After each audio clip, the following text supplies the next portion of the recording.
자, 노아와 아들들 이야기를 잠깐 하겠습니다.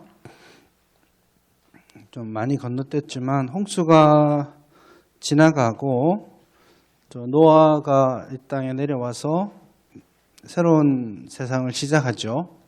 이 새로운 시장을 시작할 때에 창세기 본문이 노아와 노아 홍수 이후에 이야기를 다루는 방식은 뭐냐면 아담하고 동일시하는 작업들입니다.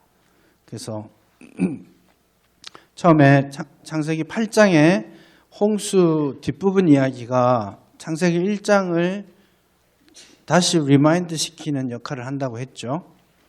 그렇게 리크리에이션을 했다면 창세기 9장부터 나타나는 노아와 그 가족들의 이야기는 창세기 1장에 나오는 창조 이후에 아담과 하와 그리고 그들의 삶 속에 나타났던 모습을 다시 리마인드 시키는 역할을 합니다. 그렇게 해서 노아가 새로운 인류다라는 사실을 밝히는 것이 중요하고, 두 번째, 그가 의로운 사람이긴 하였지만 그가 새로운 인류를 시작한 사람이었지만 그가 답일 수는 없다. 그 역시 당대의 온전한 사람, 이 당대라는 말이 포함되어 있죠. 당대의 온전한 사람이었을 뿐이지 정답은 아니다. 그래서 그도 실패하는 사람이다. 하나님의 새로운 방법이 필요한 시점이 다가오고 있는 겁니다. 새로운 방법은 창세기의 맥락에서 보면 아브라함이죠. 언약 백성이죠. 그래서 그 하나님의 언약 백성을 통해서 하나님의 구원 계획을 확장, 성취해 나가는 메시아를 향한 길을 뚫어가는 거죠.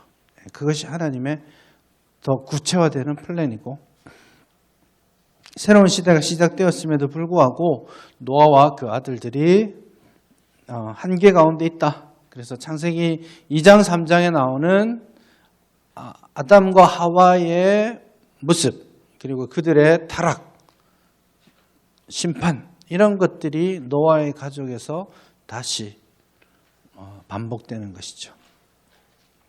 노아가 이 땅에 와서는 9장에 보면 홍수 사건을 지나고 언약을 맺으시죠. 첫 번째 언약이었습니다. 그리고 나서 20절에 보면 노아가 농사를 시작하였다, 포도나무를 심었다, 이렇게 이야기를 시작합니다. 노아가 농사를 시작하였다라는 말은 표현이 조금 특별한 표현입니다. 농사를 짓기 시작했다 이런 표현이 아니라 히브리어 본문 자체는 그냥 땅의 사람이었다 이런 뜻입니다. 그래서 a man of soil, 혹은 조금 더 하자면 a master of the land, 이렇게 말할 수 있죠. 그래서 노아가 단순히 농사를 짓는 것이 마스터로서, 땅의 사람으로서 땅을 경작하는, 누가 했던 일입니까? 아담이 했던 일을 지금 다시 반복하고 있다라는 그런 표현을 지금 담고 있습니다. 그래서 노아는 지금 9장에서 지속적으로 뉴 아담이다, 새로운 아담으로서의 삶을 살아가고 있습니다. 그리고 그가 포도 농사를 짓고 하루는 포도주를 마시고 장막 안에서 취하여 벌거벗었습니다. 되게 충격적인 이야기가 이어지죠. 가나안의 아버지 함이 그 아버지의 하체를 보고 밖으로 나가서 두 형제에게 알립니다. 셈과 야벳이 옷을 가져다가 그것을 보지 않으려고 뒷걸음질 쳐서 겨우 아버지의 하체를 덮었습니다. 그리고 보지 않았습니다. 그런데 거기까지는 오케이. 그 다음에 노아가 술이 깨고 나서 작은 아들이 자기에게 행한 일을 보고 가나안을 저주합니다. 조금 상식적으로는 당황스러운 부분이 있습니다. 도대체 함이 지은 죄가 뭐지? 뭐길래 이렇게 저주를 받는가? 이런 질문도 있고, 함이 잘못했는데 왜 아들을 때려잡느냐? 이런 질문도 할 수 있습니다. 아버지의 하체를 본다는 말을 액면 그대로 믿지 않게 되면 전혀 다른 결론을 내기도 합니다. 아버지의 하체는 뭐죠? 물리적인 답을 원한 것은 아닙니다. 레위기에 보면 아버지의 하체라고 말하는 것은 어머니를 뜻합니다. 그래서 어머니와 부적절한 성적인 관계를 가져서는 안 된다. 왜냐하면 아버지의 하체다. 이렇게 되어 있죠. 그래서 이걸 보고 아버지의 하체를 보았다라는 말이 함이 어머니를 불법적으로 범했다. 이런 결론을 내리는 사람도 있습니다.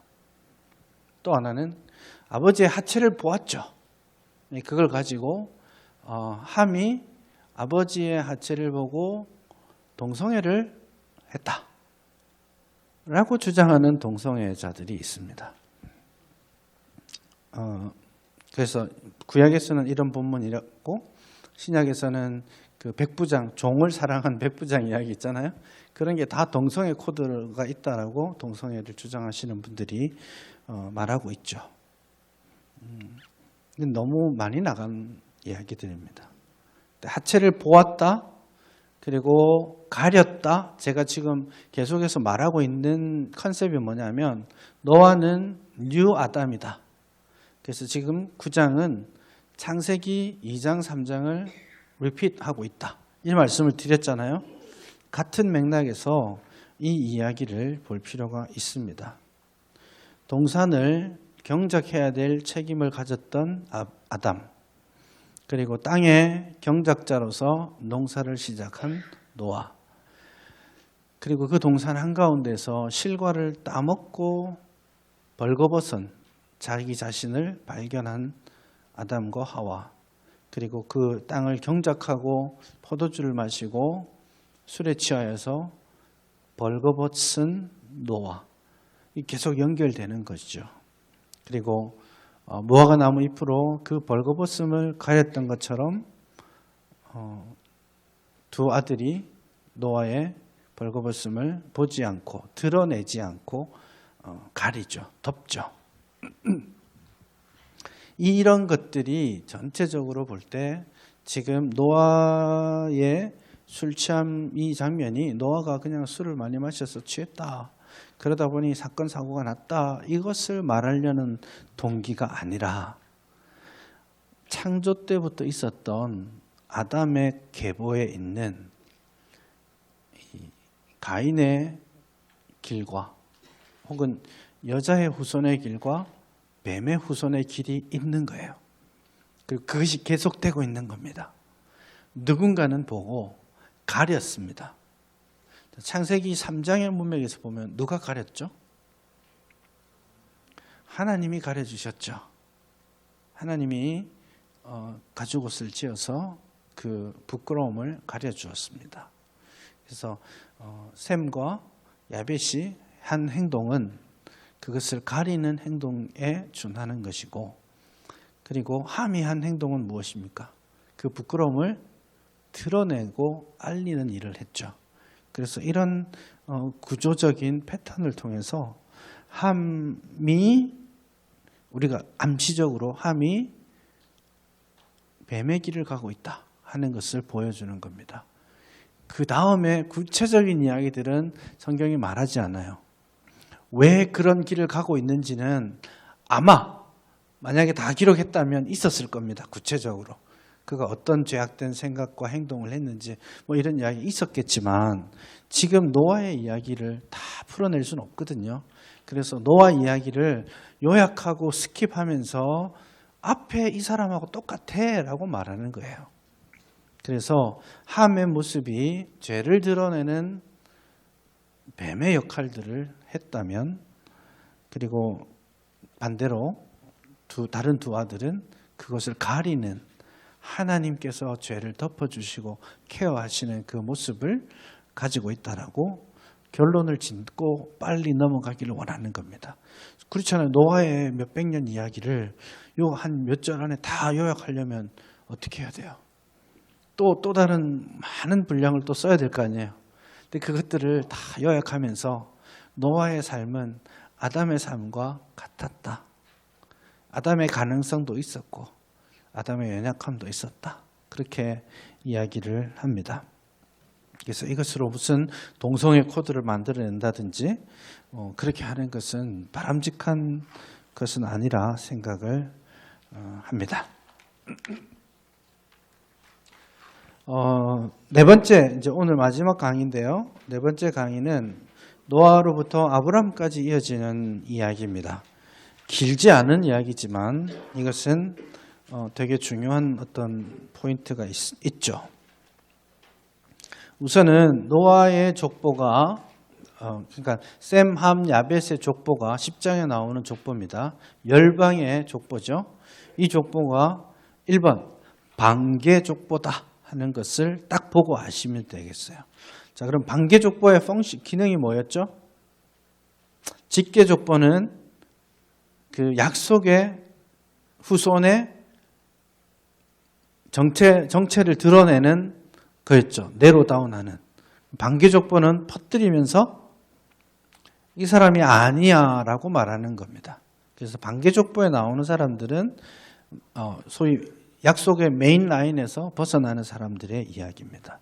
일단 그것을 알고 가면 좋겠어요. 물론 열방의 족보는 흩어진 이야기를 중심으로 하고 있기 때문에 이게 무슨 배제하는 그런 족보냐 이렇게 따질 수도 있겠지만 여러분 이 순서를 보시면 딱 아주 쉽게 알 수 있습니다. 10장을 보시면 셈, 함, 야벳의 족보는 이러하니라 이렇게 나와 있죠. 10장에.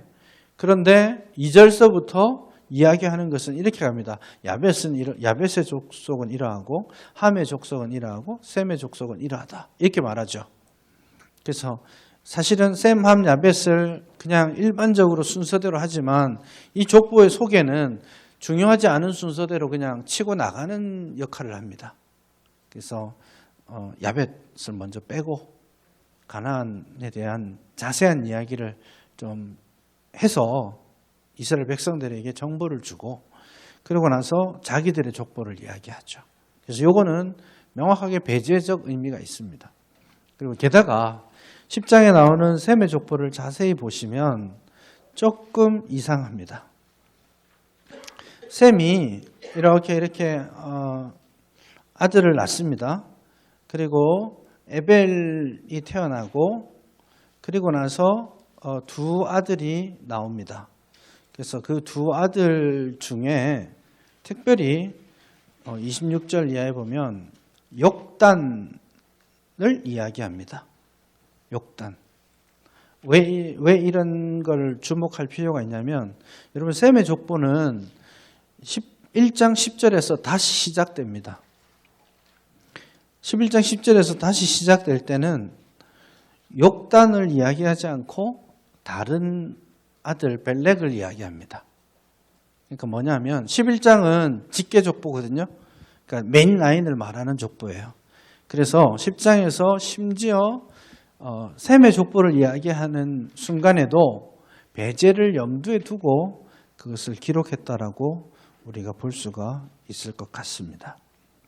그래서 이건 다분히 의도적인 거라고 할 수 있겠죠. 이것들은 또한 요약입니다. 요약적으로 야벳의 족보는 14명, 첫 번째에 7명, 그리고 그 자손에게 7명, 7 느껴지시는 바가 있어요?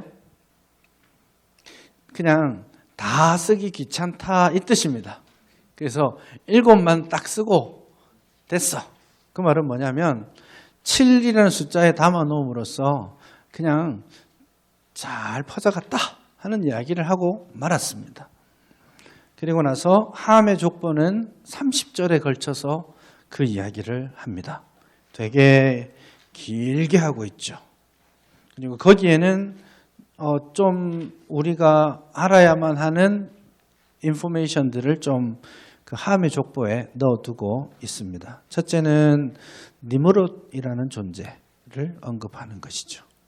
니므롯은 세상에 처음 연걸이죠. 그리고 그가 이동하면서 나중에는 아마도 바벨탑을 쌓은 인물이라고 우리가 볼 수 있고, 그리고 니므롯에 대해서 우리가 이제 본문을 보면 그의 나라가 대단히 컸다라는 것을 알 수가 있습니다. 시날 땅의 바벨, 에렉, 악갓, 갈레, 그리고 그 땅에서 아수르로 나아가서 니느웨와 르호보딜과 갈라와 니느웨가 엄청나게 많다라는 뜻입니다.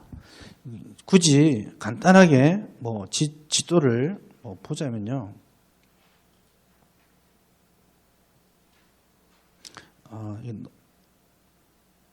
아무튼 이 페르시아만이라고 가정을 하면 여기에서 이제 티그리스와 유프라테스 강이 이렇게 나오죠. 가나안 땅은 이쪽이고요. 지금 처음에 이야기하는 곳은 이곳들입니다. 여기에서 아시리아까지, 아술까지 올라가죠. 그래서 한마디로 말하면 니므롯이 남쪽 메소포타미아 지역과 북메소포타미아 지역 전체를 통괄하는 왕권을 차지했다는 뜻입니다. 이거 되게 특별한 일입니다. 북쪽은 주로 고대 아시리아 문명이 일어났던 곳이고 남쪽은 주로 바벨로니아 문명이 일어났던 곳이죠. 항상 치고받고 싸웠습니다. 우리나라처럼 남북이 맨날 찢고 볶고 싸우고 힘 있으면 밑으로 쳐들어오고 힘 빠지면 또 밑에서 위로 쳐들어 올라가고 그렇게 해서 통일왕국을 이룬 것이 사르곤 왕이죠. 아카디아 제국입니다. 그런 역사가 있는데 지금 니므롯이 그 일들을 했다라고 보죠. 그리고 이 니므롯이 와서 시날 땅으로 와서 시티를 건설할 뿐만 아니라 11장의 문맥과 만약에 우리가 연결할 수 있다면 바벨탑과 같은 그런 작업들을 했습니다. 이 아카드 제국 이때 주로 일어났던 일들 중에 하나가 여러분 지구라트라고 들어보셨죠? 지구라트라는 거대한 건축물을 만들었습니다.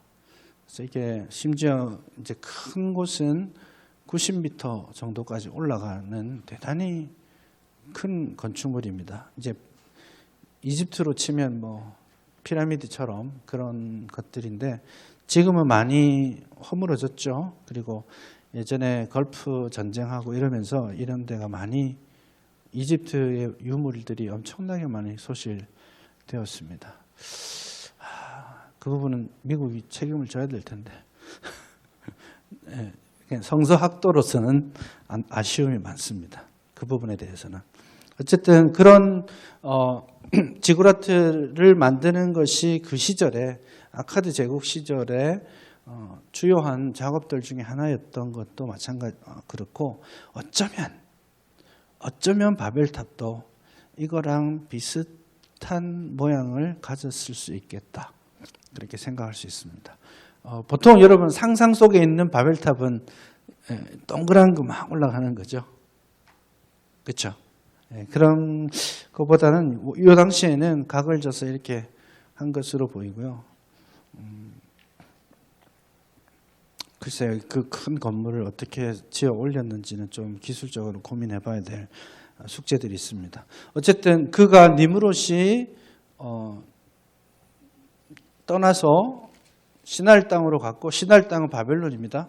바벨론에 가서 첫 용사요 그리고 사냥꾼으로서 이 사냥꾼이란 말도 어쩌면 그냥 이거 사냥 잘하는 사람이라는 개념이 아닐 수 있습니다. 그러니까 어떻게 보면 사람 잡는 도시 잡아먹는 그런 사냥꾼의 맥락도 우리가 추정해 볼 수 있습니다. 어쨌든 그가 큰 성읍을 지었습니다. 여기서 우리가 주목해야 될 게 있습니다. 그가 큰 성읍을 시티를 건축했습니다. 자, 앞에 우리가 했던 이야기와 연결해서 보면 이 사람이 이 니므롯이 누구의 길을 가고 있습니까? 가인의 길을 가고 있는 거예요.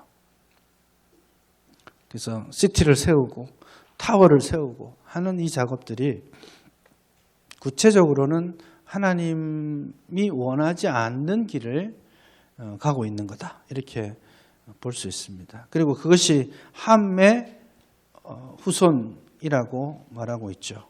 근데 재밌는 것은요, 여러분, 함의 후손에 가나안 족속도 있고 13절에 가면 미스라임이라는 말도 나오고요. 그렇습니다. 그래서 도대체 함의 후손을 우리가 그냥 쉽게 생각하면 흑인이다. 그런 생각 있죠. 이집트, 아프리카의 흑인들이 함의 후손일 것이다. 이렇게 말하지만 성경적인 근거는 별로 없는 것 같아요. 그래서 흑인들을 함의 후손이라고 한 것은 신학적으로 이제 지난 근세에 세상에 그 흑인들을 이렇게 데려와서 약탈하고 노예로 삼고 그렇게 하는 것에 대한 교회가 신학적인 배경을 제공해주는 그런 역할들을 한 게 아닌가 싶어요. 회개해야 될 부분이죠. 그러나 지금 미스라임도 분명히 있지만 지금 성경이 관심 가지는 함의 후손은 바벨론입니다. 메소포타미아 문명이죠. 그래서 그거 함의 후손이 곧 흑인이다라는 전제는 반드시 옳다고 말하기는 어려울 것 같아요.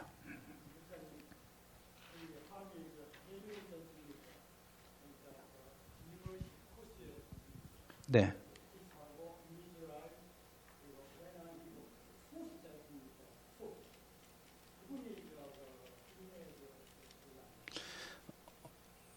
인종을 말하는 건 없습니다.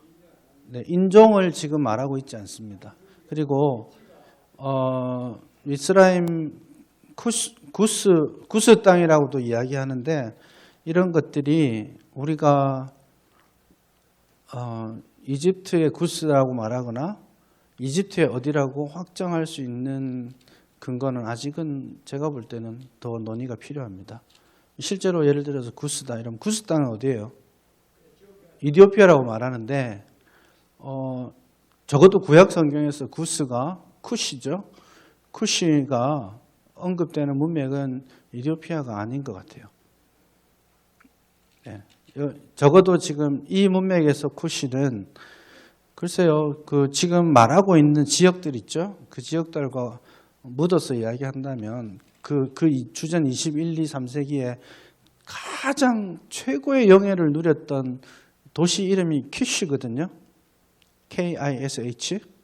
그래서 바벨론의 왕이라는 이름보다 키시의 지배자라는 이름이 그 당시에는 훨씬 더 중요한 이름일 정도로 그래서 이 구스라고 번역된 이거를 쿠시라고 번역된 이것이 실제로 메소포타미아의 어딘가인지 아니면 이집트에 나오는 이디오피아 그 지역을 말하는지는 적어도 구약 성경에서는 확인하기 어렵습니다. 이렇게 단정하는 것은 좋은 게 아닌 것 같아요. 네, 네, 일반적으로 책에는 그렇게 나옵니다. 저는 좀 조심스럽습니다. 저는 개인적으로는 여기 말하는 구스가 이집트라고 생각지 않습니다. 그렇게 이야기하고 셈의 족보로 지금 넘어가면서 셈은 에벨 자손의 조상이고 이라고 말을 합니다. 에벨의 조상이다. 왜 에벨이라는 사람을 먼저 이야기했을까요? 에벨이 셈의 아들도 아니에요. 조상이라고 말하죠. 그러니까 에벨이 중요하다는 뜻이겠죠.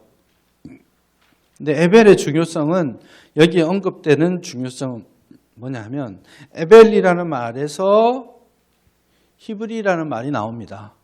그래서 에벨, 이브루이거든요. 그래서 에벨이라는 말이 이스라엘 민족의 이름을 결정하는 이름입니다. 어원적으로. 그래서 지금 창세기 10장을 쓰는 모세가 관심 가지고 있는 이스라엘 족속, 그 조상을 특정해서 알려주고 있죠. 그리고 나서 에벨이 벨렉과 욕단을 낳았다, 그렇게 이야기를 합니다.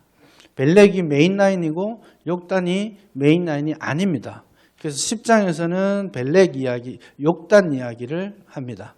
그러나 11장 직계 족보를 이야기할 때는 욕단이 아니라 에벨이 벨렉을 낳았다, 그리고 벨렉의 후손으로 아브라함이 온다라는 것을 지금 말씀하고 있죠. 그래서 이 족보 자체가 굉장히 의도적으로 배제할 것들을 배제하면서 이스라엘의 조상들을 지금 염두에 두고 말하고 있다라는 것을 볼 수 있겠습니다. 그리고 전체적인 맥락에서 더 중요한 관찰 포인트는 뭐냐면, 여러분 이 열방의 리스트가 총 몇 명 혹은 몇 족속인지 아시나요? 10장에 리스트를 쭉 하잖아요. 자, 야벳의 족속은 14, 그리고 함의 족속은 30, 그리고 셈의 족속은 26. 자, 이제 산수를 하면 총 70이죠. 이게 더 중요합니다. 왜냐하면 족속 리스트를 할 때 성경이 70이라는 숫자를 중요하게 취급합니다. 자, 한번 봅시다. 창세기 46장에 가면 하나님께서 야곱에게 이집트로 내려가도 좋다라고 말씀을 하십니다. 그래서 베들레헴, 어디죠? 브엘세바에서 하나님이 나타나시고 그에게 말씀을 하시고, 그리고 야곱이 힘을 내어서 가나안 땅을 떠납니다. 그 떠날 때 리스트를 쭉 쓰죠. 누구 해서 총 몇 명이에요? 70이죠. 자, 왜 그랬을까요? 70명밖에 없었을까요? 거긴 좀 설명이 필요한 이름들도 들어있어요. 근데 그보다 더 많았을 가능성은 훨씬 높습니다. 아니, 실제로 더 많았을 거예요. 그래서 예를 들면 며느리 이름 하나도 없어요. 그러니까 더 내려갔죠. 더 많이 내려갔죠. 그런데 굳이 70이 내려갔다라고 말하죠. 이걸 받아서 출애굽기 1장 1절부터 7절을 보면 요셉에게 내려온 야곱의 족속의 숫자가 누구 막 이름만 나열해서 70이라고 합니다. 지금 이스라엘이 이 흩어진 이야기를 하면서, 열방의 이야기를 하면서 숫자를 70에 맞춰놓고 이스라엘의 언약 백성의 집안 숫자를 이야기하면서 70에 맞췄습니다. 사실은 민족의 수가 70 넘어요. 70에 맞춘 겁니다. 완전수에 맞춘 거죠. 이집트로 내려간 백성들의 숫자가 70이 넘어요. 그런데 70에 맞추었습니다. 완전수로 맞추었습니다. 하나님께서 범죄한 인류를 향해서 심판을 행하시고, 그럼에도 불구하고 당신의 뜻을 이루시기 위해 이 열방으로 흩어지는 이야기를 담아 놓으셨어요. 근데 이스라엘 그 열방이 흩어지고 나서 그 흩어진 열방 중에서 아브라함을 불러내시죠. 그리고 아브라함에게 말씀하시기를 너는 복이 되어라. 너를 축복하는 자에게 내가 축복하고 너를 가볍게 여기는 자를 내가 저주할 것이다. 천하 만민이 너로 말미암아 복을 얻을 것이고 너가 복의 근원이 될 것이다. 그렇게 말씀해 주시죠. 자, 하나님이 아브라함을 열방으로부터 뽑아내셨습니다. 그리고 뽑아내신 그날 하나님이 넌 열방에게 복이 되어야 돼라고 말씀을 하시죠. 그래서 흩어진 이 70 이야기는 열방으로 하나님이 흩어놓으신 이야기지만 그 중에 이 열방 전체에 복을 선포할 아브라함을 곧 불러내셔서 그 아브라함의 후손을 몇 명으로 맞추는 거예요? 70으로 맞추는 거죠. 그래서 신명기 32장에 가면 31장인가요? 31장에 가면 하나님 모세의 노래를 통해서 하나님 말씀하시기를 내가 이스라엘 열방을 분정 나누실 때에 하나님이 열방을 나누실 때에 이스라엘 민족의 수요를 따라 주셨다 이렇게 표현합니다. 그래서 이스라엘의 민족의 숫자를 70에 맞추고 열방을 70에 맞춘 이유는 이스라엘 민족의 부르심이 그 사명이 자기 나라가 다 부강해지고 잘 먹고 잘 사는 것이 아니라 온 열방을 향하신 하나님의 부르심이 있다라는 것입니다. 그래서 이 70의 열방의 숫자를 맞춘 것은 대단히 의미가 있는 이야기죠. 두 번째, 한 번 더 생각해 봐야 될 이슈는 이겁니다. 하나님께서 이 70명을 흩으셨어요. 자, 보세요. 흩어진 건 뭐 때문에 흩어진 거죠? 바벨탑 사건 때문이라고 추정할 수 있죠. 그런데 아직 바벨 사건이 나왔나요? 안 나왔죠. 바벨탑은 언제 나옵니까? 11장이죠. 그러니까 여기서 문제가 생기는 겁니다. 바벨탑 사건은 11장에 언급되어 있는데 왜 흩어진 이야기는 10장에 있을까? 이런 질문을 해봐야 되겠죠. 그래서 흩어진 이야기가 바벨탑과 상관없다고 주장할 수도 있고 바벨탑 때문에 열방이 흩어졌지만 열방이 흩어진 이야기를 바벨탑 뒤에 놓는 것보다는 노아와의 언약 뒤에 놓는 것이 이야기의 흐름을 위해 필요하다고 느낄 수 있습니다. 자, 흩어지는 것은 심판의 결과인가요? 바벨탑 사건으로 쳐봅시다. 바벨탑을 막 쌓다가 언어를 막 나누시니까 흩어졌잖아요. 그것은 심판의 결과가 맞죠. 그런데 11장 9절 이후에 열방이 흩어진 이야기를 하면 심판에 초점을 맞추게 되는 겁니다. 그런데 열방이 흩어지는 것은 심판인가요? 지금 언약과 관련해서 보면 열방이 흩어지면요 하나님의 명령입니다. 그래서 하나님 아담에게 노아에게 뭐라고 명령하셨어요? 생육하고 번성하고 땅에 충만하라. 온 땅으로 흩어져서 하나님의 나라를 이루어라. 이렇게 말씀하셨거든요. 근데 바벨탑 사건은 우리는 안 해요. 우리는 흩어지지 않기로 했어요. 타워를 쌓고 성을 쌓고 그렇게 해서 우리는 여기 살면서 우리의 이름을 내고 흩어짐을 면하기로 했어요. 그렇게 하나님께 반역의 깃발을 든 거거든요. 그러나 이 흩어짐의 이야기를 70이라는 숫자에 맞추어서 노아와 언약 맺은 그 이야기 다음에 두신 것은 어쩌면 연대를 바꾸어서 가면서까지 이렇게 배치해 둔 이유는 이 흩어짐이 심판의 결과가 아니라 하나님의 플랜이라는 것을 더 강조하고 싶은 겁니다. 그렇게 해서 노아와 언약 맺은 9장의 이야기를 마치고 흩어진 족속들의 이야기들을 먼저 풀어나가고 있는 거죠.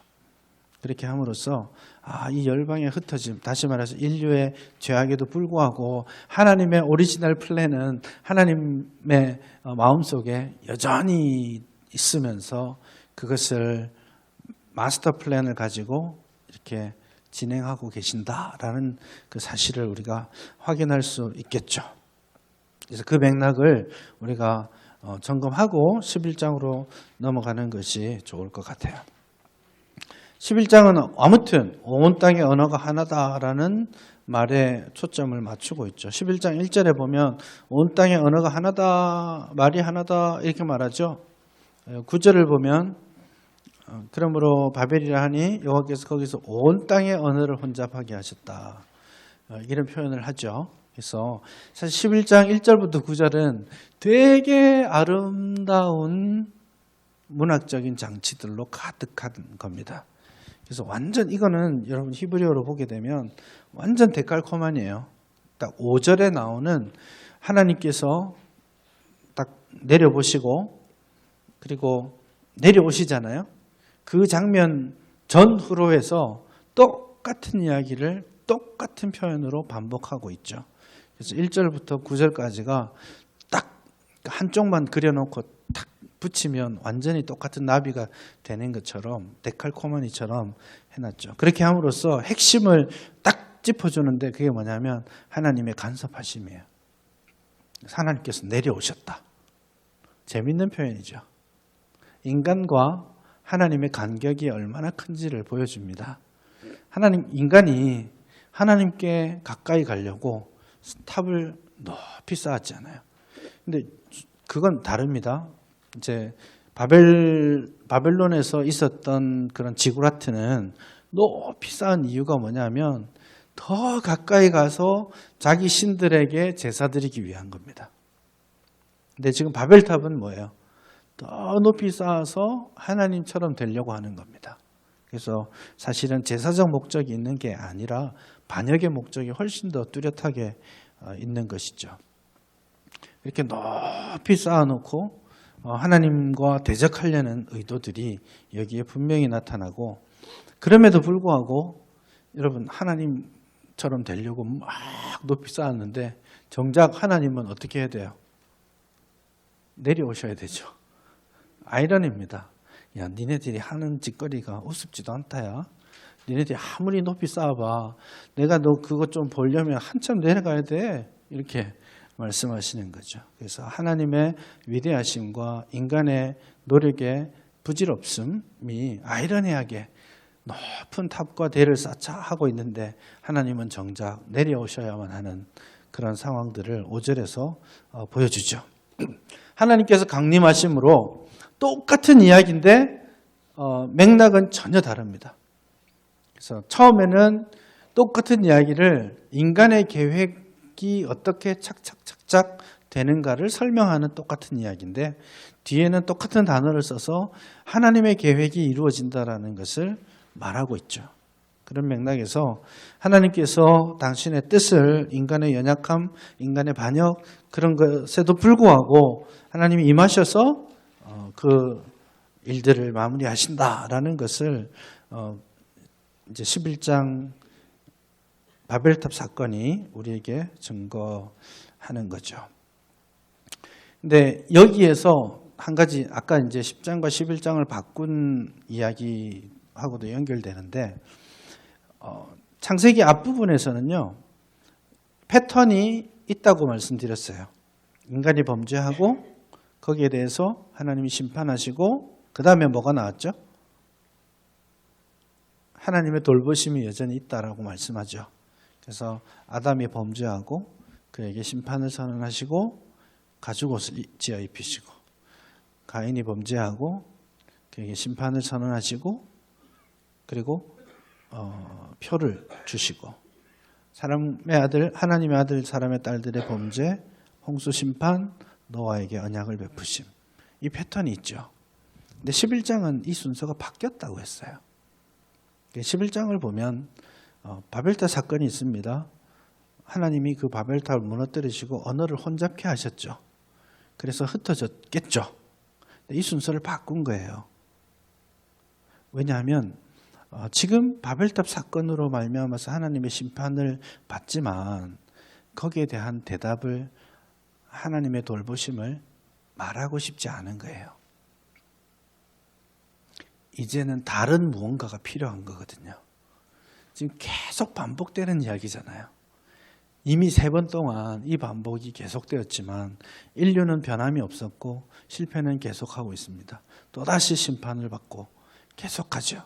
이제는 근본적인 흐름을 바꿀 때가 된 것이죠.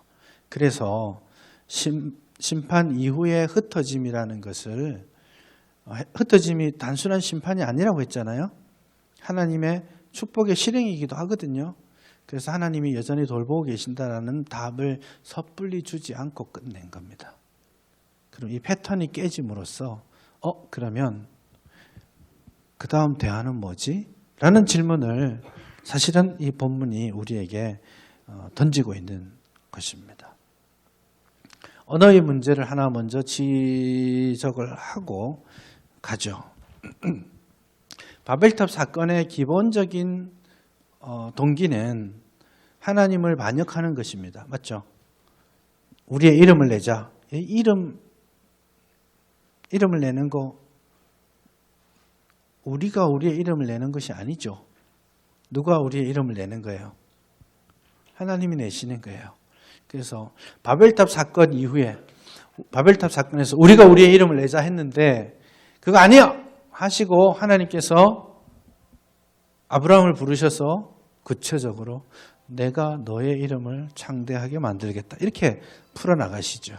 그래서 이름을 내는 일은 우리의 일이 아닙니다. 하나님의 일이시죠. 그리고 흩어짐을 면하자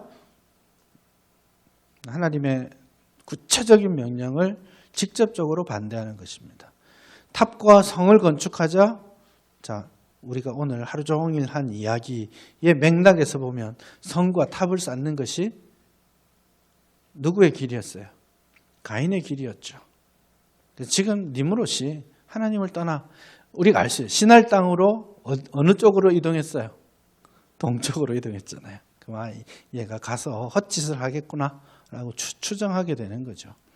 그래서 거기에서 탑과 성을 건축하고 이름을 내고 하는 모든 행동들이 하나님께서 원하셨던 길과는 정반대의 길을 걸었죠. 그것 때문에 우리 모두에게 어쩌면 오늘날까지도 우리에게 상처가 되는 그 심판이 이때 일어났죠. 언어를 혼잡케 하심. 참 답답하죠. 영어로 된 책 좀 읽다가 너무 힘들어서 잠깐 한글로 된 책을 읽으면 참 이렇게 책 읽는 게 막 기쁨이 되는지 몰라요. 막 들어누워서 읽어도 잘 이해가 되고 밥 먹으면서 쏙쏙 보는데도 막 책이 넘어가고 이놈의 언어를 누가 이런 생각을 합니다. 올해 좀 11년째 살고 있는데 살아도 그건 또 발전이 안 되네요. 저한테는 심판의 날이 있습니다. 한국 가면 11년이나 살다가 왔으니까 누가 갑자기 목사님 통역 좀 하세요 이러면 나 어떡하나. 딴에는 공부도 했잖아요. 뭐 영어로 공부했잖아요. 이러면 내가 무슨 말을 해야 되나. 그게 저한테는 the day of judgment. 언어가 우리를 되게 지금까지 어렵게 하는데 그 심판이 여기에서부터 시작되었다라고 보죠. 그래서 언어가 막 흩어져서 그날 성이 무너지는 날 성 건축을 포기해야 되는 순간이죠. 야 벽돌 이렇게 했는데 막 역청 갖다 주고 막 이게 무슨 짓이야 막 이러면 우리는 못 알아들으니까 저 인간이 나한테 지금 싸우자고 하는가? 그렇죠. 중국 분들 가끔 그 중국 항공 타면 혹시 저분이 나한테 화가 난 것은 아닐까 이런 생각하기도 해요. 그분들이 막 하진 않지만 전혀 못 알아들으니까 그런 오해가 생기더라고요. 그래서 결국 말 통하는 사람들끼리 만나서 흩어지게 된 거라고 우리가 본다면요. 사실 바벨이라는 말 자체도 의성어라고 봐요.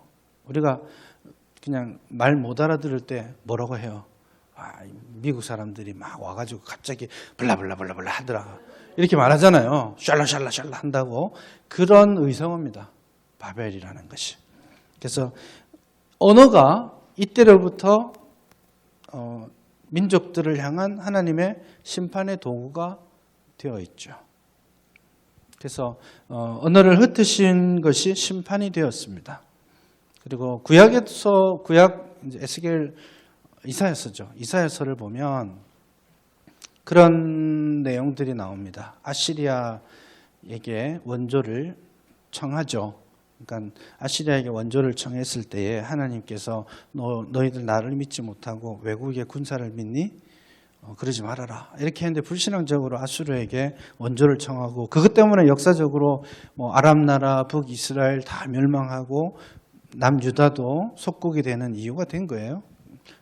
잘 살아보려고 원조를 청했는데 그때 하나님께서 이스라엘을 향해서 심판을 예언하시면서 언어의 문제를 이야기합니다. 너네들이 저쪽 말도 안 통하는 저 사람들한테 도움을 청했지? 그래, 저 사람들이 너에게 심판이 될 거야 라고 말씀을 하시면서 우리가 지금 했던 그 샬라를 성경에 기록을 해두고 있습니다. 이거를 성경이 좀 고급지게 번역도 해야 되잖아요. 근데 이 번역을 샬라 이렇게 하면 확 들어오겠는데 그렇게 번역하자니 좀 그렇잖아요. 그래서 번역을 해놓은 게 이겁니다. 경계에 경계를 더하고 교훈에 교훈을 더하고 경계에 경계를 더하고. 이게 무슨 말이지 싶지만 말이 안 통하죠. 무슨 말인지 모르잖아요. 모르라고 한 거예요. 그래서 너네들이 아시리아에게 청한다고 걔네들이 와가지고 샬라 하면서 너네들을 뒤통수를 칠 거야. 그게 나의 심판이야. 그렇게 히브리 말로 하면 차오라 못 알아듣지. 아시리아가 와서 너희들을 그렇게 혼내고 뒤통수를 치고 너희들을 포로로 끌고 갈 거야. 이렇게 말씀하시는 것이죠. 그래서 모르는 언어를 만나는 그것이 일종의 심판으로 여전히 구약 성경 안에는 자리를 잡고 있죠. 그런데 이제 성경신학적인 입장에서 보면 그 모르는 언어의 심판이 어떻게 회복되냐 하면 오순절 사건을 통해서 회복되죠. 오순절 사건 때 하나님께서 자기 그 제자들에게 성령을 임하게 하시고 성령이 임하니까 어떤 일이 벌어졌죠? 방언으로 말을 하기 시작하고, 물론 그 방언은 오늘날 교회에서 가끔 만나는 그런 잘 못 알아듣는 방언이 아닙니다. 그 방언은 각 나라 방언입니다. 그러니까 막 이야기를 하는데 다른 나라 사람들이 알아듣는 그런 되게 독특한 유일회적인 사건이라고 볼 수 있는데, 그런 방언을 받았다는 사람도 있긴 있더라고요. 확인은 못 하겠는데. 그래서 예전에 저 찬양 집회하던 그 누구지? 하여튼 그 목사님은 그 선교사님이죠. 그분은 한국에 선교하러 오라고 하나님의 부르심을 받았는데 어느 날 갑자기 한국말이 터졌다고 그러대요. 그리고는 찬양 인도할 때 보니까 영어로 다 말하던데 가끔 조금씩만 한국말 하고 그런 일이 있을지는 모르겠어요. 그러나 지금 구원 역사적 맥락에서 보면 오순절 사건을 통해서 12제자들이 각 나라 방언으로 말을 하고 그들이 자기 방언으로 하나님의 구원의 이야기를 듣게 되는, 그것이 지금 바벨탑 사건 그리고 거기서부터 시작되었고, 그리고 아시리아와 이스라엘과의 관계 속에서 하나님의 심판으로만 작동했던 이 언어의 다름, 이것이 오순절 사건을 통해서 이제는 심판이 아니라 구원의 증거가 되고, 다름이 아니라 언어의 통합을 통해서 구원의 증거가 되고, 이제 그 오순절 사건을 통해서 오순절로부터 종말이 시작되었다라는 것을 확정하는 그런 거가 되죠. 여전히 우리는 언어로 고통을 받고 있습니다. 지금도 그렇죠. 이제 마지막 때가 되면 이젠 새 노래로 다 같이 찬양하는 날이 올 것입니다. 그 완전한 회복, 되게 많이 힘드셨나 봐요. 그 완전한 회복으로 지금 창세기 11장의 사건이 그 회복을 내다보면서 가고 있다. 그렇게 말씀을 드리고 싶습니다. 이제 11장 뒷부분을 좀 해야 되는데요. 세메 톨레도트가 있죠. 세메 톨레도트는 사람들이 거의 잘 주목하지 않는 경향이 있습니다. 근데 제가 볼 때는 대단히 중요한 전환점을 가집니다. 아까 말씀드렸듯이 11장 10절의 이야기는 기본적으로 직계족보입니다. 이제 직계반계 하면 대충 감이 잡히시나요? 직계족보입니다. 특이한 족보죠. 그리고 이 톨레도트 11장 10절은 철저하게 어디와 연결되어 있냐면 아담의 족보와 연결되어 있습니다. 그래서 아담으로부터 노아까지의 5장 족보와 11장에 나오는 셈으로부터 노아로부터 아브라함에 이르는 이 족보가 굉장히 깊이 연결되어 있습니다. 차이도 있습니다. 아담의 족보의 결론은 뭐였죠? 주구장창 나왔던 패턴 뭐예요? 그리고 그가 죽었다. 말 안 해도 죽은 줄 알아요. 그렇죠? 130살에 애 낳고 800년 동안 또 다른 애들을 낳았다. 그러면 우리가 말 안 해도 이 사람 930에 죽었구나 라고 알 수 있죠. 그는 930살이었다.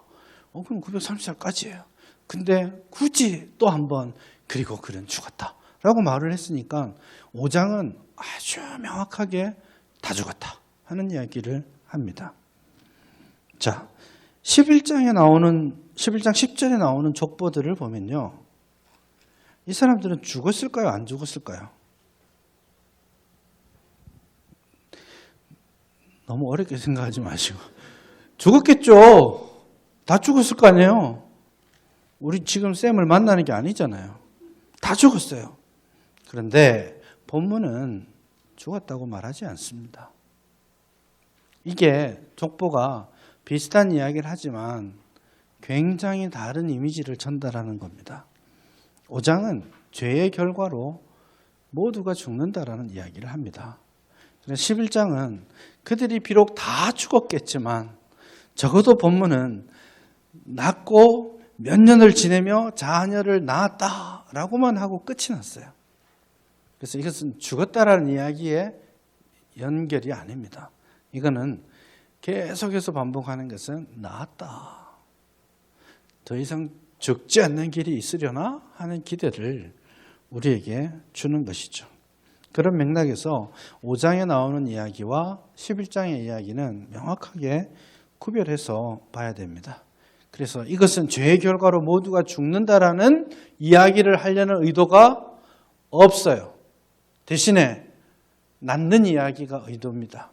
생명이 잉태되는 이야기. 이 생명의 잉태는 궁극적으로는 무엇을 향하고 있는 겁니까? 하나님의 구원 계획이 근본적으로 뒤바뀔 것. 인간의 실패와 연약함이 아니라 하나님의 주도적인 시작. 그겁니다.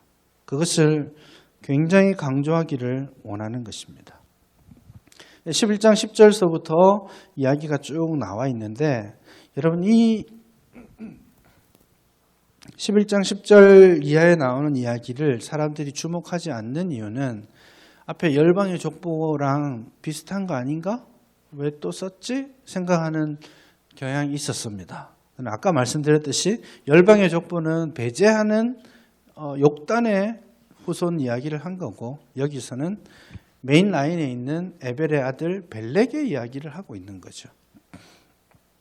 아마 벨렉의 때에 나라가 나뉘었다라고 말하니까 그게 뭐 바벨탑 사건이라고 볼 수도 있을 것 같아요. 그때가. 아무튼 그렇게 해서 11장 10절서부터 나았다 이야기를 하고 결국 누구에게까지 갑니까? 아브라함에게까지 갑니다. 그래서 아브라함이라는 사람을 이 이야기의 끝에 등장을 시키는 거죠. 그렇게 함으로써 이 족보는 하나님의 대안이 아브라함이다라는 것을 이야기합니다. 패턴으로 한번 보자면 이렇게 좁아져 가는 거라고 할 수 있겠죠. 사실은 온 인류의 이야기였습니다. 아담과 하와. 이게 온 인류의 이야기였다면 좀 더 좁혀진 가족사가 있고요. 그래서 아담과 하와의 모든 인류 중에 누가 뱀의 후손이고 누가 약속의 후손, 여자의 후손인가를 주목합니다. 그리고 가인과 아벨 중에 셋이 있죠. 중에 누군가 배제할 사람들을 배제하고 있는 겁니다. 그렇게 하고 노아의 아들들이 있죠. 여럿 중에 여러 민족이 나왔지만 누가 이 약속의 시드일 것이냐 하는 이야기를 하고 있다면 지금 이 마지막 자리에 와서 하나님께서 아브라함이라는 존재를 이 땅에 드러내시고 그를 부르심으로써 하나님께서 계획하셨던 근본적인 하나님의 플랜들을 실제로 구현해 나갈 것이다 하는 그런 의지 표현들이 오늘 본문 안에 명확하게 나타난다고 할 수 있습니다. 이 아브라함의 부르심이 셈, 함, 야벳, 그러니까 노아와 셈, 함, 야벳과 그리고 데라의 세 아들 이야기가 지금 중첩되고 있잖아요. 아담이 아들 셋을 낳았죠. 훨씬 더 많이 낳았겠지만 성경은 아들 셋을 이야기하죠. 가인, 아벨, 셋. 노아가 아들 셋을 이야기합니다. 셈, 함, 야벳. 데라가 아들 셋을 낳았습니다. 하란, 나홀, 아브람.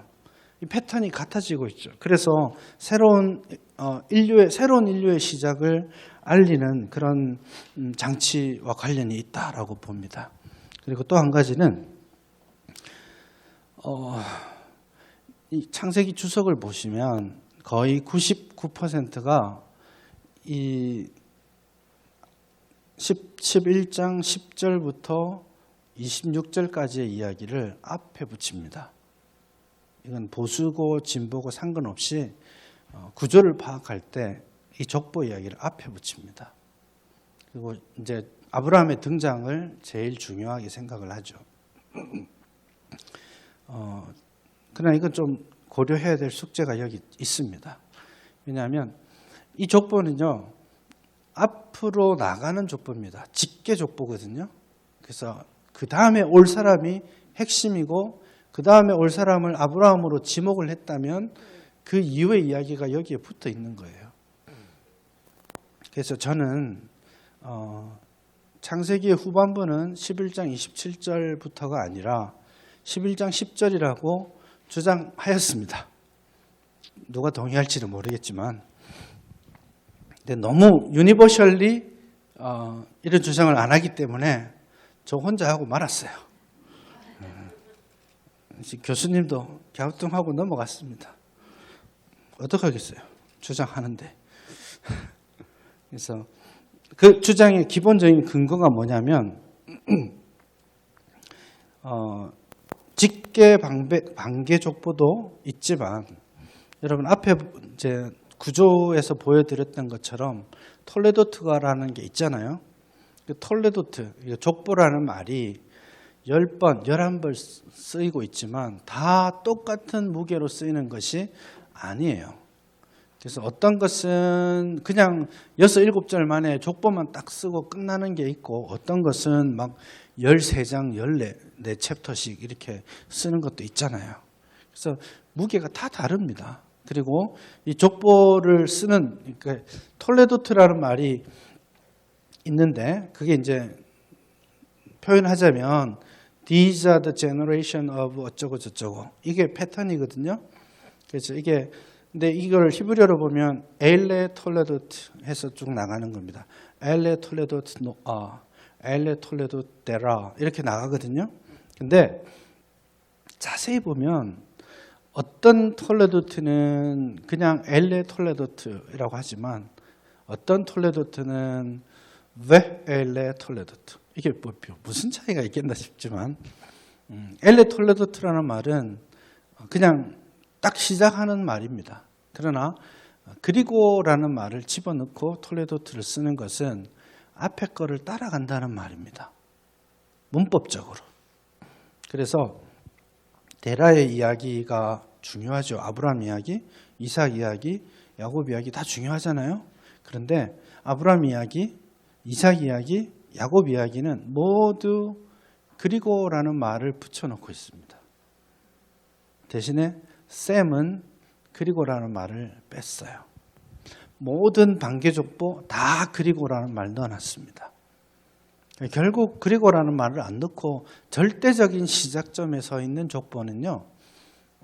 천지 창조 이야기고 아담 이야기고 노아 이야기고 셈 이야기고 마지막으로 요셉 이야기예요.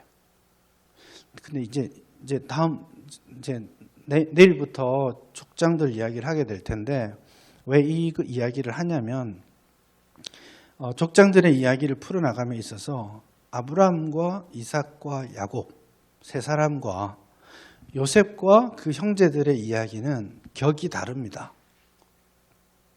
똑같이 기록되어 있지만 소위 급수가 다릅니다. 족보가 달라요. 그 말은 하나님께서 아브라함, 이삭, 야곱에게는 나타나셔서 말씀해 주시고 약속을 하시고 언약을 베푸시고 조상들에게 한 언약을 새롭게 하셨어요. 근데 하나님께서 요셉에게는 나타나신 적이 없습니다. 요셉의 하나님은 그냥 아브라함과 이삭과 야곱의 하나님이에요. 굉장히 다른 점입니다. 그래서 요셉의 삶은 약속을 받고 그걸 갱신하는 삶이 아니라 이미 받은 약속을 어떻게 신뢰하고 성취해 가느냐의 이야기예요. 그래서 아브라함 이야기부터 시작되는 12장 이야기가 끝까지 중요성을 가지고 가는 게 아니고요. 12장부터 36장까지만 중요한 메시지를 전달하고 37장부터는 다른 메시지를 전달하는 거예요. 그럼 12장부터 36장까지 전달하는 메시지의 핵심은 뭐냐? 한마디로 말하면 약속이라는 말입니다. 하나님이 약속하시는 분이다. 그리고 하나님 그 약속을 지키시는 분이다. 그거예요. 그럼 37장 이후에 나오는 요셉 이야기는 어떤 포커스가 있냐? 하나님께서는 그 약속을 성취하시는 분이시다. 이겁니다. 그래서 아브라함과 이삭과 야곱의 연약함에도 불구하고 그들을 쳐서라도 그 약속을 내가 이 약속을 너에게 다시 주고 갱신하고 강조하는 것이 앞에 이야기라면 36장 이후는 그 약속을 어떻게 이루어가는가. 그래서 그 차이가 사실은 톨레도트라는 구문 안에 있다고 봐요. 그래서 제가 발견하고 주장했던 것은 이 11장 10절에 나오는 이 그 셈의 족보가 절대적인 시작점에 있고 그 셈의 족보가 아브라함, 이삭, 야곱 이야기를 다 포함하고 있다. 그리고 이 셈의 족보를 통해서 하나님께서 이스라엘에게 어떻게 신실하게 약속하시는지를 보여주고 있다 하는 거죠. 그런 맥락에서 여러분 12장부터 36장까지를 읽어가시는 것이 필요한 그리고 중요한 이야기라고 할 수 있겠습니다. 데라는 70세에 아브라함과 나홀과 하란을 낳았습니다. 누가 첫째일까요? 누가 첫째죠? 알 수는 없겠죠. 그러나 한국적 마인드로 보면 첫째가 아브라함일 수 있겠죠. 한국적 마인드입니다. 첫째가 항상 먼저 나와야 되잖아요. 그렇게 볼 수 있겠죠. 네. 그러니까 아까 말씀드렸듯이 이 이름의 순서는 우리가 말하는 장류 유서를 따라서 하는 게 아니라 중요도를 따라서 순서를 따라가는 겁니다. 왜 하란이 제일 뒤에 있을까요? 먼저 출 바벨론 하기 전에 출 갈대아 우르 하기 전에 거기서 죽었죠. 그래서 실제적으로 족장 이야기 전체에서 이 사람의 기능은 없습니다. 하란이 언급되는 문맥은 롯이죠. 그 아들 롯. 그래서 그 아들 롯을 데리고 오는 아마 하란이 죽었기 때문에 그것이 가능했을 수도 있겠습니다. 그렇게 볼 때 실제로 그렇다고 롯이 어리거나 뭐 완전히 어린 그런 건 아닐 수 있어요. 뉘앙스상 그렇게 보면 아마 하란이 제일 나이가 많았을 것 같아요. 그리고 그 동생들이 다 하란의 딸들과 또 결혼을 하죠. 이때는 나이가 중요하지 않았던 것 같아요. 남녀의 결혼에 있어서의 나이는 아마 관계적인 요소가 더 많았겠죠. 그래서 아마 아브라함이 제일 먼저, 나홀이 하란보다 먼저 오게 되는 이유는 나홀은 그 이후에 리브가라는 사람, 부두엘, 그리고 라반, 리브가 이런 족장 이야기에 있어서 중요한 인물들과 관계가 분명히 있기 때문에 나홀이 그 다음에 나왔습니다. 근데 이 본문을 가지고 데라는 70세에 아브라함, 나홀, 하란을 낳았죠. 그러면 70년 동안 데라는 혼자 살고, 여러분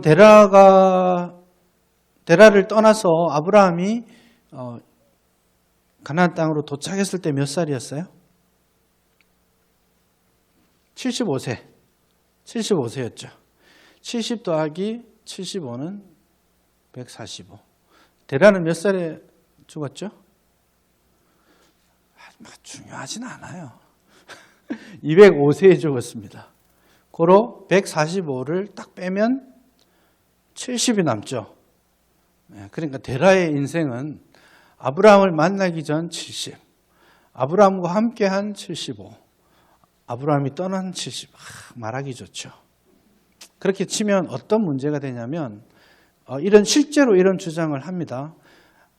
데라가 205세에 죽었으니까 아마도 아브라함이 데라를 떠났을 때는 아버지가 나이가 135, 140 이때였을 거다.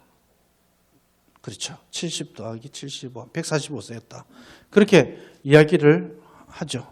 그렇게 말하면 아버지를 떠나서 나온 거죠. 본토 친정 아비 집을 떠나라 했으니까 아비 집을 떠났다라고 말하고 싶기는 하겠지만, 여러분 데라가 70세에 아브라함과 나홀과 하란을 낳았다 이렇게 한 문맥이 있고, 그리고 이들의 나이가 아마도 하란, 나홀, 아브라함의 순서였을 가능성이 있다 이렇게 보면, 자 데라가 70세에 하란을 낳았죠. 아브라함도 70세에 낳았나요? 그건 이상한 일이죠. 그러니까 이거는 구체적인 시간 스팬을 계산할 수 있도록 주는 정보가 아니에요. 중요도를 따라서 아브라함을 앞세웠지만 실제로 데라가 아브라함을 70세에 낳았다는 뜻은 아니죠. 그렇기 때문에 저는 아브라함이 하란을 떠난 때는 데라가 죽었을 때라고 보고 싶습니다. 그게 본문이 말하는 바이기도 하죠. 네, 맞습니다. 하란에서 죽었고, 지금 제가 말하는 것은 언제 죽었느냐, 아브라함이 떠난 이후에 죽었느냐, 하란이 죽고 나서 아브라함이 떠났느냐, 그런 질문을 던진 건데요. 그건 이제 숫자를 계산하는 방식에 따라 조금 달라질 수 있고, 저는 크게 동의하지는 않습니다. 근데 한국에 나와 있는 몇몇 주석들을 보면 그렇게 아브라함이 아버지가 살아있을 때 떠났다, 명령을 따라서 아버지의 집을 떠났다라고 이야기를 하는 경향들이 조금 있습니다.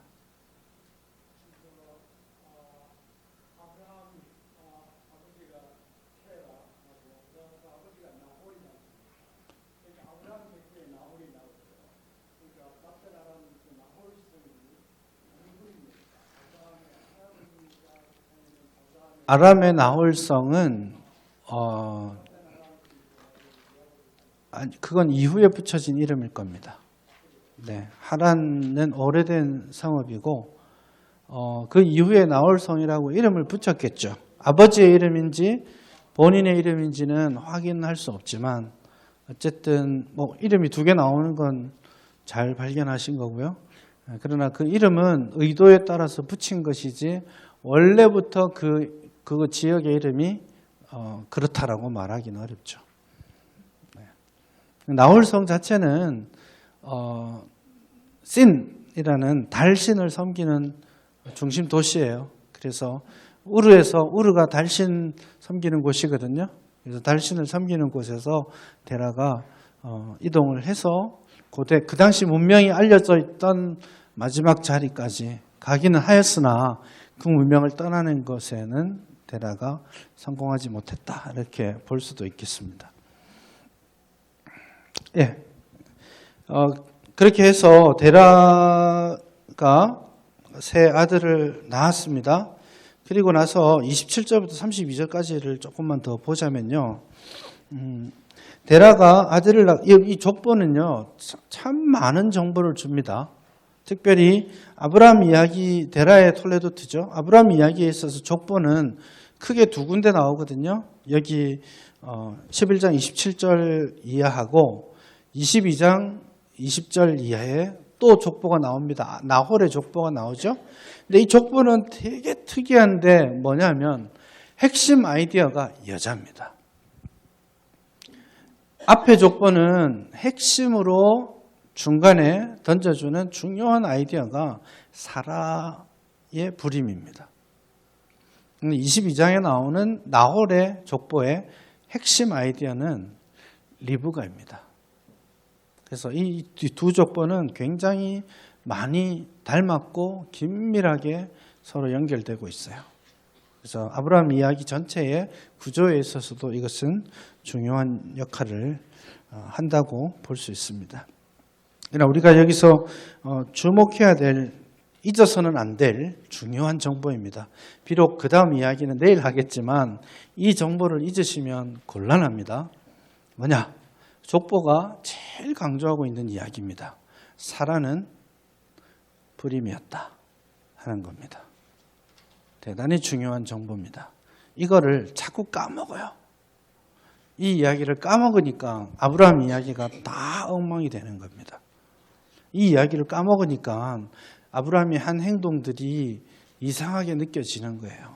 막 아내를 여동생이라고 팔지를 않나, 롯을 데리고 다니지를 않나, 이런 것들이 다 엉뚱하게 이해가 되고 그게 오해의 요인으로 자리합니다. 그래서 여러분 이 사실을, 이거 지금 내러티브를 시작하기 전에 족보를 통해서 제일 먼저 중요한 정보를 우리에게 전달해요. 그리고 이 정보를 놓치지 말라고 이 아브라함 이야기, 특별히 족보 이야기의 핵심 자리에 두었습니다. 이걸 잊지 마라, 절대 잊으면 안 돼 하고 우리에게 이야기한 정보가 바로 그것이죠. 그리고 이 족보는요, 족보는 앞에 주어진 족보는 주로 뒤에 이야기들에 동참하는 그런 미리 설명하는 그런 역할들을 합니다. 그래서 데라가 언급 안 되는 이유는 바로 그겁니다. 데라가 유일하게 아들 낳은 사람이에요. 데라가 아니고 하란. 그렇죠. 데라가 세 아들이 있습니다. 유일하게 자손을 낳은 아들입니다. 그런데 그 엄마가 누구예요? 롯의 엄마는 누구예요? 말하지 않습니다. 그 당시에 중요한 역할을 한 것이 중요한 게 아니고 구원 역사에 있어서 앞으로 이야기에 있어서 누가 중요하게 등장할 것인가를 염두에 두고 이 족보를 설명한 것이죠. 그래서 사라를 이야기하고 밀가를 이야기합니다. 사실은 둘 다 아직은 아무도 애를 못 낳아요. 밀가는 애를 앞으로 계속 낳을 것이고 사라는 낳을 수 없는 존재고, 그럼에도 불구하고 이미 출산을 했던 사람의 이름은 전혀 언급조차 하지 않으면서도 이후의 내러티브에 중요한 역할을 할 사람들을 미리미리 우리에게 소개를 하고 있죠. 그런 맥락에서 이 본문을 읽어가야 합니다. 그리고 사라가 임신하지 못한다는 사실들을 언급하죠. 이거 강조된 거예요. 여러분 생각해 보세요. 30절을 보면 사례는 임신하지 못함으로 자식이 없었더라. 이상하죠? 안 이상한가요? 당연한 이야기인가요? 자, 자식이 없단 말 빼도 이야기 통하나요? 임신하지 못하니까 자식이 있어요, 없어요? 없죠. 근데 콕 찍어서 한 번 더 이야기하고 있죠. 그래서 이게 중요한 겁니다. 내러티브를 읽어가시는 패턴이죠.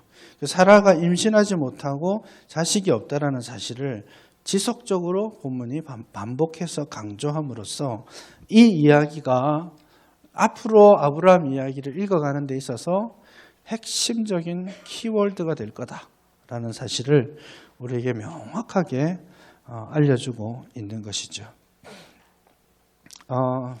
우선은 여기까지 하고 남은 시간 좀 질문 시간으로 생각했는데 우선은 관계 있는 창세기 관련된 질문을 초점으로 해주시면 오늘 특히 오늘 하루 공부한 거 관련해서 질문이 혹시 있으시면 같이 좀 고민을 해보겠습니다.